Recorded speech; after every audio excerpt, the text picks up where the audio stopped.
ఏమైందిరా? ఎళ్ళిన పని ఏమైంది? అనైతే సత్యం అడుగుతూ ఉంటాడు. ఆ మాటలకి నేను వెళ్ళాక ఏమైందని అడుగుతావేంటి నాన్న?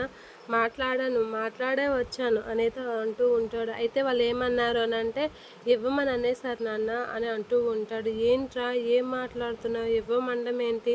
అసలేం జరిగింది చెప్పురా అనంటే, అక్కడ ఏం జరిగిందా? అని చెప్పేసి అక్కడ జరిగిందంతా వివరిస్తూ ఉంటాడు బాలు. ఇక్కడ నేను మీ సంబంధానికి వచ్చాను. మీ అమ్మాయిని నా తమ్ముడికి అడగడానికి వచ్చాను అని బాలు అంటే, మీ ఇంట్లో ఉందే ఒక గయ్యాలి అనేది అన్నాడు. అనేసరికి ప్రభావతి అయితే అలా చూస్తూ ఉంటుంది.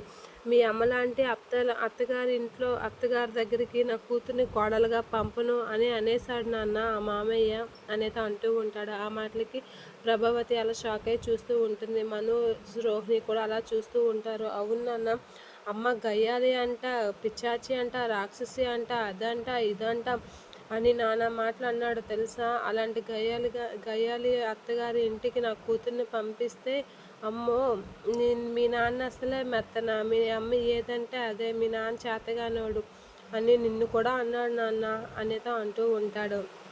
ఇక ఆ మాటలు విన్న ప్రభావతి అయితే షాక్ అయ్యి అలా చూస్తూ ఉంటుంది. ఆపరా, నువ్వు కోరిండే చెప్తున్నావని అంటూ ఉంటుంది ప్రభావతి. ఇక బాలు అయితే లైవ్లో ఫోన్ చేసి అతను ఆడిన మాటలన్నీ మళ్ళీ రిపీట్ చేసి అతనితో ఆడిస్తూ ఉంటాడు. అలా అనగానే ప్రభావతి ఒకసారిగా షాక్ అయ్యి, ఏంటి ఇంత ఘోరంగా నా గురించి అనుకుంటున్నారా అనేది అనుకుంటూ ఉంటుంది. ఇక ప్రభావతి ఆ మాటలన్నీ విని ఆపండి అని గట్టిగా అంటూ ఉంటుంది. అంటూ షాక్ అవుతూ ఉంటుంది.